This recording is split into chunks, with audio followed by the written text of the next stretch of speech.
Apabila seorang suami menghisap susu isterinya, apakah bisa putus nikahnya? Ya, nyan palail benar.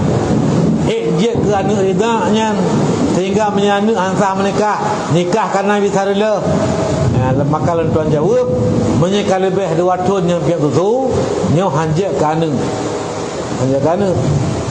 Man hukum ke pihak susu, menyegerah haram.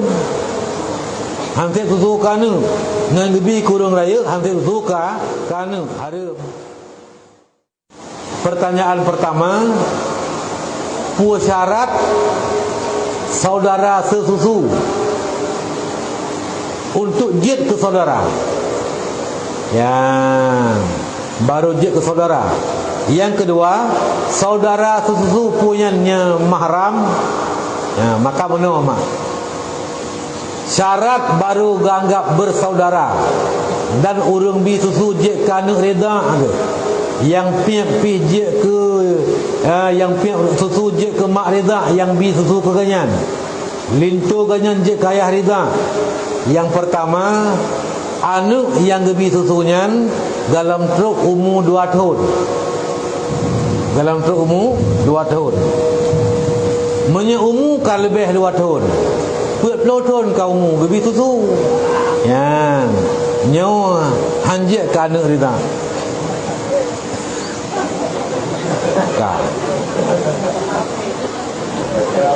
Kak, kamu pun syarat pertama kan?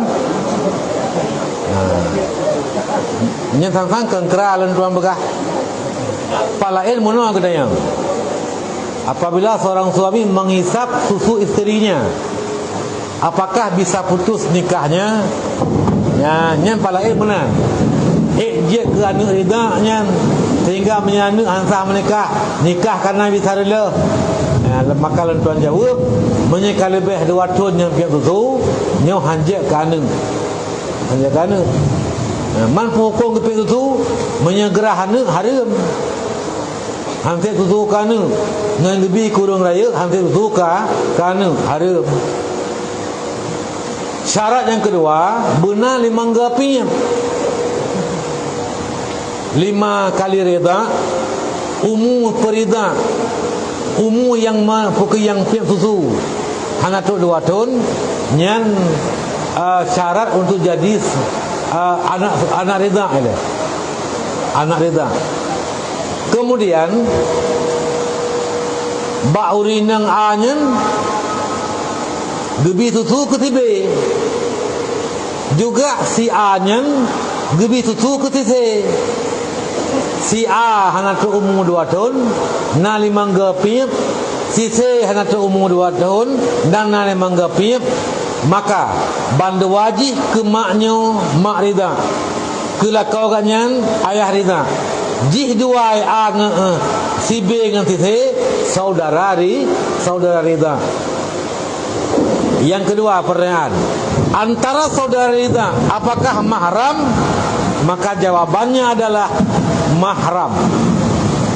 Mahram saban dengan saudara nasab. Sapat pihak susu. Nyo 2 yang saudara rida, saudara yang menjadi mahram. Hanjik mengkawin 2 sabuh agam sabuh inam. Yan hana rentuh izmayang. Tapi hana saban bab cok pusaka. Mati saudara rida, yang na cik saudara rida, yang cok pusaka.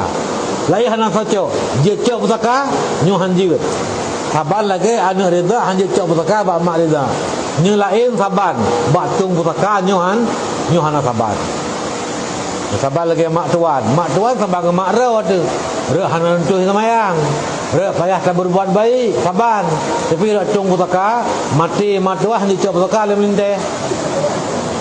Ya, baharta mak tuan. Mana si mati melinteh hanya cok sekali abu duan.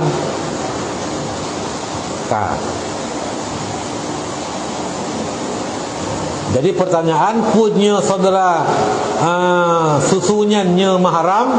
Jawaban jih mahram. Haram menikah.